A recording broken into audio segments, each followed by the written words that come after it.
अस्सलाम वालेकुम। कैसे हैं आप? आज मैं आपके साथ बहुत ही मज़ेदार पालक के पकौड़ों की रेसिपी को शेयर कर रही हूँ, जो कि बहुत ही लजीज और जायकेदार बनकर तैयार होंगे और इन पकौड़ों को बनाना भी बहुत ही आसान है।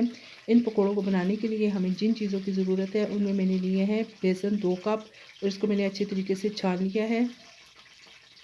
एक बड़े साइज़ का प्याज लिया है और उसको इस तरीके से बारीक बारीक काट लिया है। बारीक कटी हुई पालक 1 कप,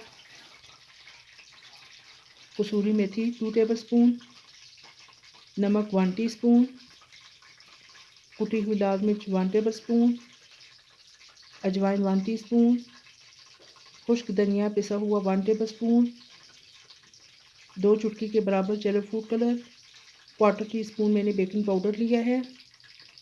चलें जी, आज की रेसिपी को बनाना शुरू करते हैं। बिस्मिल्लाहिर्रहमानिर्रहीम। सबसे पहले बेसन के अंदर तमाम मसाला जात को शामिल कर दें और चम्मच की मदद से अच्छे तरीके से मिक्स कर लें।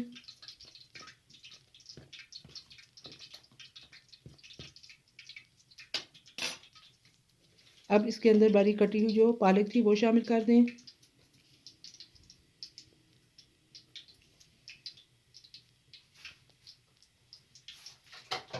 और साथ में प्याज को भी शामिल कर दें। पहले इन तमाम चीज़ों को इस तरीके से खुश्क मिक्स करें, फिर थोड़ा थोड़ा पानी शामिल करके एक गाढ़ा सा बैटर सा बना लें। पानी आपने एक साथ नहीं डालना बल्कि थोड़ा थोड़ा शामिल करना है। अब ये मैंने कढ़ाई को चूल्हे पे रख लिया है। जैसे ही ऑयल गर्म हो जाए तो आप इसके अंदर इस तरीके से पकोड़ों को फ्राई कर लें। पकोड़ों का साइज़ आप अपनी मर्ज़ी से छोटा या बड़ा कर सकते हैं। फ्लेम को आपने मीडियम रखना है। देखिए जी, जैसे ही एक तरह से इनका कलर हल्का सा चेंज हो जाए तो इनकी साइड को इस तरीके से चेंज कर दें। फ्लेम को आपने हाई नहीं रखना वरना ये इनका कलर बहुत ज़्यादा डार्क हो जाएगा।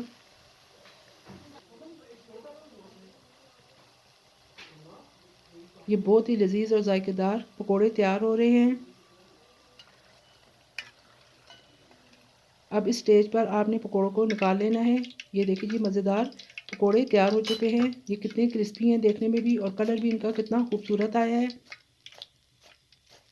इनकी आवाज़ आप सुन सकते हैं। ये बहुत ही क्रिस्पी बनकर तैयार हुए हैं।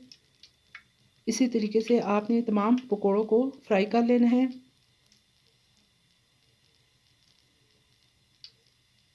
ये देखिए जी, तमाम पकोड़े फ्राई हो चुके हैं। ये देखने में भी किस कदर खूबसूरत है और खाने में भी उतने लजीज और जायकेदार बनकर तैयार हुए हैं।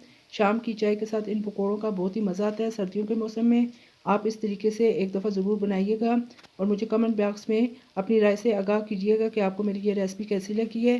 अगर आपको मेरी रेसिपी पसंद आए तो लाइक कर दीजिएगा और मेरे चैनल को याद से सब्सक्राइब और शेयर भी कर दें। साथ में बेल आइकन को भी क्लिक कर दें ताकि मेरी हर लेटेस्ट वीडियो आप तक पहुंच सके।